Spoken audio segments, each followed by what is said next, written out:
আজকের ইংরেজি শিক্ষার আসরে আপনাদের সবাইকে স্বাগতম। কেস কাকে বলে? কেস বলতে কি বোঝায়? কেস কত প্রকার ও কি কি? কেসের সংজ্ঞা: কোনো সেন্টেন্সে ভার্ব এর সাথে সেই সেন্টেন্সে ব্যবহৃত নাউন বা প্রোনাউনের যে সম্পর্ক থাকে তাকে কেস বা কারক বলে। যেমন নোমান কট আ বার্ড, অর্থাৎ নোমান একটি পাখি ধরেছিল। শি হ্যাজ আ ডল, তার একটি পুতুল আছে। Roni did the work, Roni কাজটি করেছিল। ফাতেহা রিডস অ্যারাবিক, ফাতেহা আরবি পড়ে।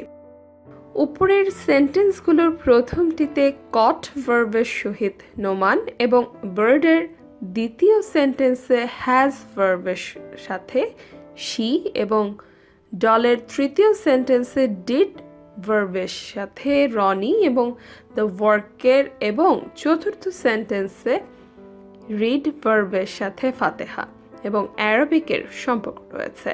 এই সম্পর্ককেই কেস বলে। কেসের প্রকারভেদ: কেস 4 প্রকার: নমিনেটিভ কেস বা কর্তৃকারক, অবজেক্টিভ কেস বা কর্মকারক, পজিটিভ কেস বা সম্বন্ধ পদ, ভোকেটিভ কেস বা সম্বোধন পদ।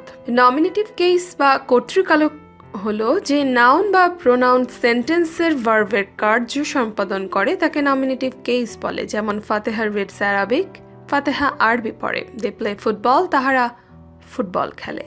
Roni goes to school, Roni স্কুলে যায়। ঋতু ড্রিঙ্কস মিল্ক, ঋতু দুধ পান করে। অবজেক্টিভ কেস বা কর্মকারক: যদি কোনো নাউন বা প্রোনাউন কোনো ট্রান্সিটিভ ভার্ব অথবা প্রিপোজিশনের অবজেক্টিভ হয় তখন তাকে অবজেক্টিভ কেস বলে। যেমন Fateha reads Arabic, they play football, Ritu drinks milk, I know him.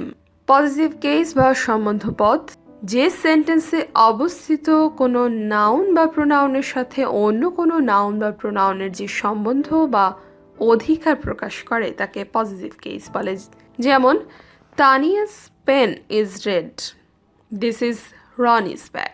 Rina's book is new, Tina's sari is nice.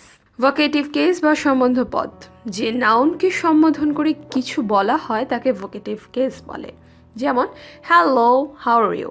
Hey Tanim, what you doing? Lina, come here. Ladies and gentlemen, the meeting is over.